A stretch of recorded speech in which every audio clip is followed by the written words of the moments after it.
എന്താണ് ചോറ് പത്തിരി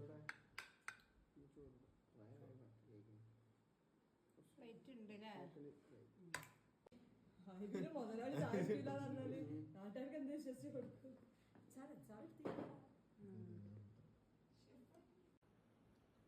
ചോറോട്ട് കുടിച്ചോണ്ട് ചോറും കുടിച്ചോണ്ട്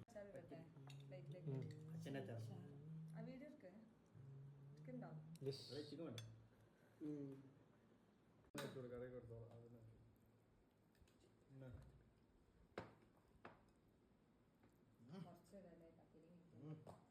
രണ്ടും കഴിക്കുക. പായസം പോലെ